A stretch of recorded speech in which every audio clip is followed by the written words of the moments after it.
Welcome to These Nuts Garage, and today we are going to rebuild this 2001 Ford Ranger in one single video.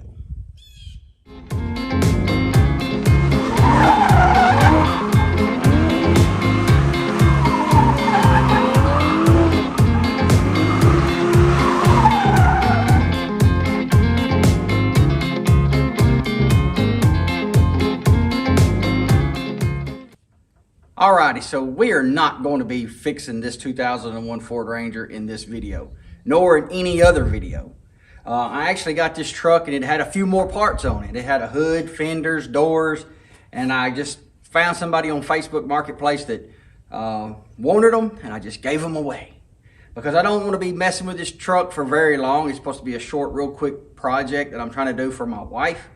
And what we're going to be doing with this truck is turning the bed and frame into an overlanding trailer. In case you didn't know or you haven't been following the channel, we had ordered a Ford Bronco 2 years ago or so, and then the truck's actually for my wife to drive, and we want to do a lot of camping and stuff like that, so we want to be able to have a trailer that we can tow behind the Bronco. That way it's already set up for camping, and that's why we're going with what I'll call an overlanding trailer per se. Not necessarily a true overlanding trailer, but one pretty close to it. We'll just call it a camping trailer. Now, what I want to do is I'm going to take the camera and put it back here where the bed's at, and I'm going to kind of tell you what I'm going to be doing with the rear half of this truck. All right, so I'm going to do a real quick overview of what I'm going to be doing to this half of the truck. First things first, we have to get this bed off of the truck. Once we get the bed off of the truck, I can come up here and mark my frame on both sides, and where I mark it is going to be a future reference where I'm going to cut this frame completely in half. Once I get it marked, I'm going to come in, take the cab off of the frame, and I'm going to store it somewhere. And I'll get to the reason why I'm going to store it somewhere here in a minute. Once we get the frame cut in half, then what I'm going to do is extend the frame straight forward about 2 more feet. And then it'll 45 degrees back in both sides till it meets the main beam where it's going to tie in, or it'll have your tongue for your trailer. And then that beam will come back straight back here somewhere in the middle of the frame, and it'll all be welded in really sturdy, so that way we don't have any problems in the future. Now, the reason why I want to have the front of this frame extended about 2 feet is because I want to put in a big toolbox. Now, if I have a big toolbox in front of the bed here, there's some things that I want to be able to have on this trailer to make it somewhat self-contained in a way. I want to be able to have lights. I want to be able to operate a water pump, maybe some 12-volt power ports in the bed back here, a few things like that. So put a big toolbox on the front. I can put in 2 big marine batteries, and a control module for lighting, pumps, things of that nature in the inside of that toolbox. Now, another thing I could do is I could carry some tools. If you're out on the road, you need some ratchets, sockets, screwdrivers, zip ties, duct tape, baling wire, and anything else that you might need in the case of an emergency. If you got broke down on the side of the road or using way back in the woods and you needed to get something fixed. All those tools can go in that toolbox, maybe a tow strap, things like that. Now, once we get the toolbox area designed and figured out, then what I'm going to do is I'm going to move back into the bed of the truck. Now, when it comes to the bed of the truck, what I would really like to have is a hard shell camper top, maybe like a snug top or something like that. So that way the actual bed of the truck is covered. Because I want to be able to have the ability to actually use this bed as somewhere I could sleep. Now, like if we go out camping out west, and maybe you got into some really stormy night or something, it was going to be a lot of raining, I'm not going to be staying in a tent, so I could just sleep in the bed of the truck. I don't see a need to buy like a rooftop tent or anything because they're pretty expensive, and I'm trying to do this on a budget. And if I carry all my camping equipment in here, and within all that camping equipment, I have an air mattress that fits for the inside of this bed, and I can sleep in here. That's better than a tent, really, because now I have the protection to keep me out of the rain. And even in some parts out west, bears. You know, if you're out in a park and there's a bear sighting, you can't sleep in a tent. So now you have to sleep in something that's hard shell, which this would be. And granted, if a bear is trying to get you inside of this top, he's going to get you.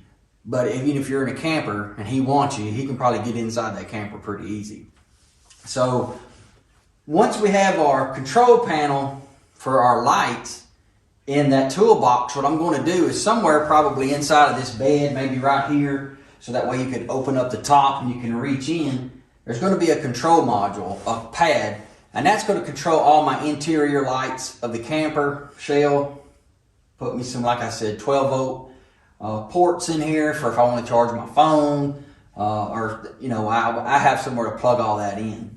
Now, also on the inside of the bed, what I'm going to do is I'm going to have it rhino lined. Once all the bed is painted and I get to the inside of this bed, I'm just going to have it rhino lined, or we'll call it raptor line. I say rhino linings, but I mean basically a bed cover material, which would probably be a raptor liner. So if this is all sprayed in, I don't have to worry about scratching it up like it is now. There's scratches all in it, as you can see. The bed was lightly used, but it was still used nonetheless. And I just think it would look a lot better if the whole bed was, sprayed. All right, so let's talk about the exterior of the trailer. I want the bed of this truck or the trailer to match the Bronco, which is an Area 51 color. So the bed matches the truck. The hard shell that's up here, I'm going to have it done in Raptor liner as well. And I'm going to have it, the color of the top or the Raptor liner, to be carbonized gray, which that's the same color as the top on the Bronco. So they all match. If you see it going down the road, you're going to see the same colors in the trailer as in the truck. To me, it just looks a little better.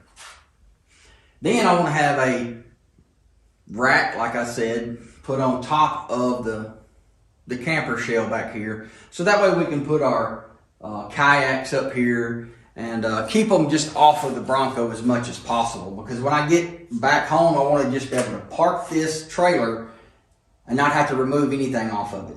When I get ready to go camping, just hook and go. Hook and book, you know.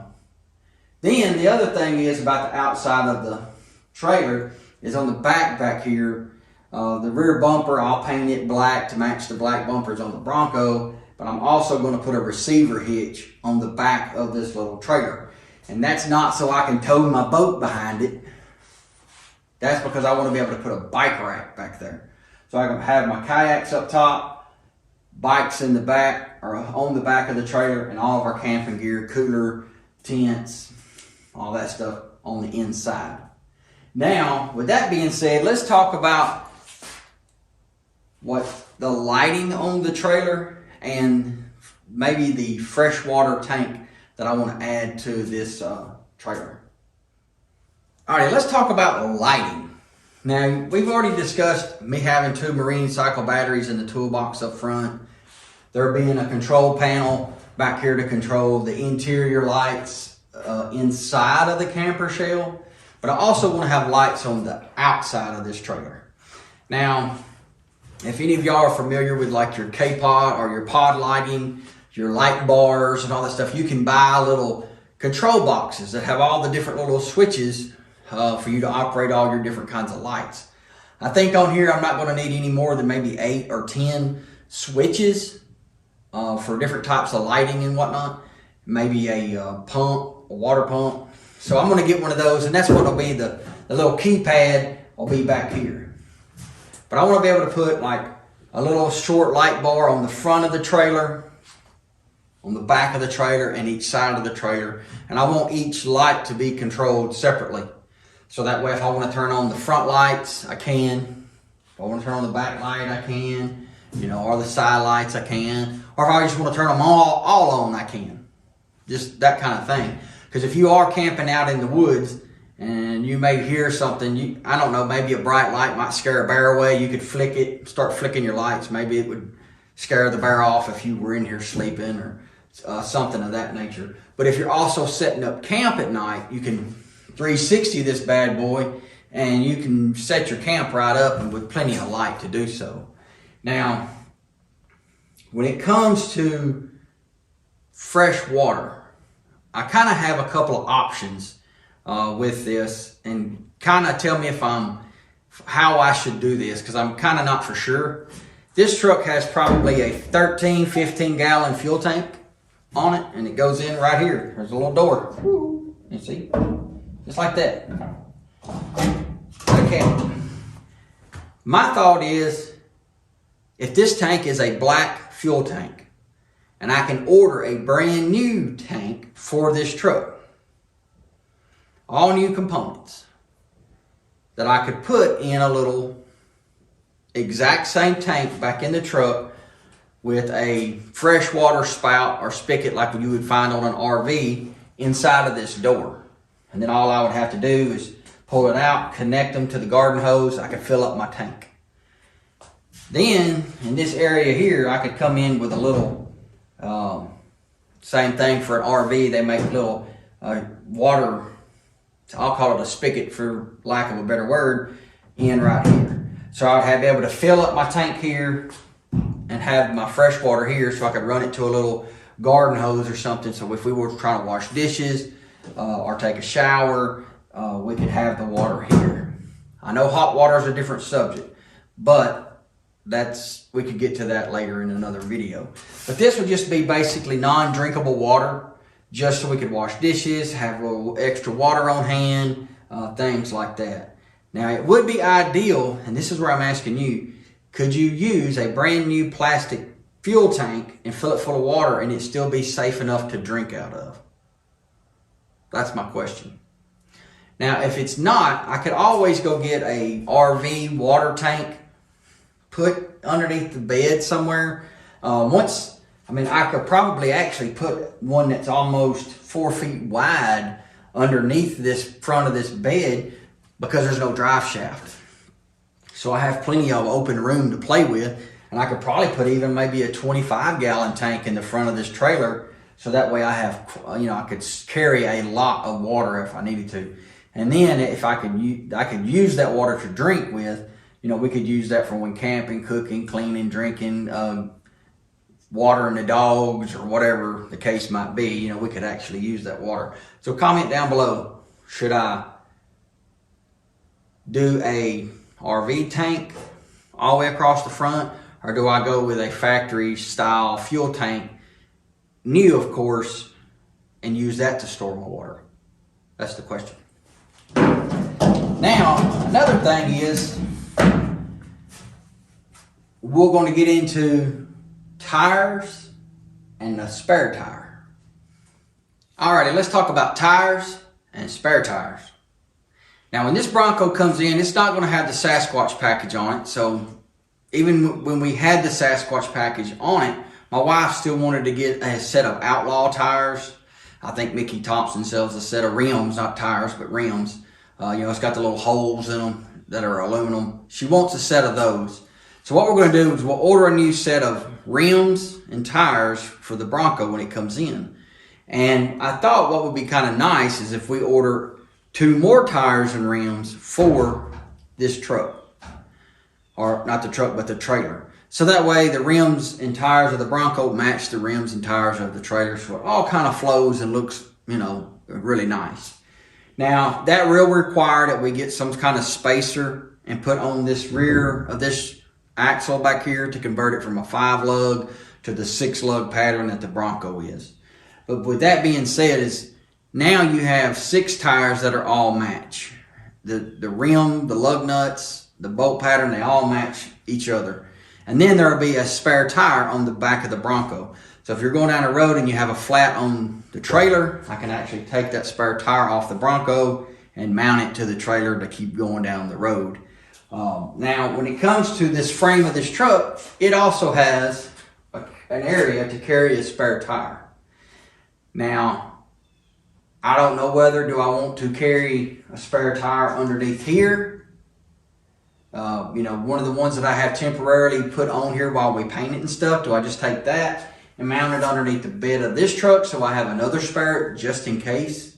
Or do I remove the spare tire carrier in this frame and maybe put in the batteries that are supposed to be in my toolbox up there back here, maybe another water tank or a storage box.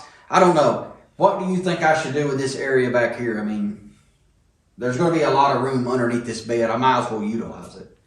Now, as you can see, there is no tailgate here.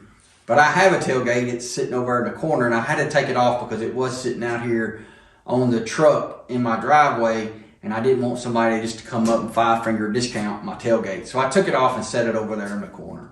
So, all right, so that's going to be the end of this video. And if you've made it this far, hit that like button real quick, comment down below, share the video, and subscribe to the channel. That's all the things we need to do to grow the channel. And I've kind of been lax dealing with it for a while just because I've been busy with so many things. Speaking of so many things, I'm not going to be doing too many more house videos for now because a lot of people are not interested in that. And I wish they were, but they're not. And two, that's not what this channel was built on, was home remodels. It was built up on car content. And we're going to get back to the car content with our new Bronco that's coming in. I have my 22 F-150 that I want to do some more modifications to. We have our 88 Chevrolet over here that needs to be cleaned and another motor put in it to get it running. We got Rodney over there that's always complaining about something. And we got him some new shoes on this truck. We're going to give him these, so maybe that'll keep him quiet for a while. So we're going to try to get this, like I said, knocked out as quick as possible.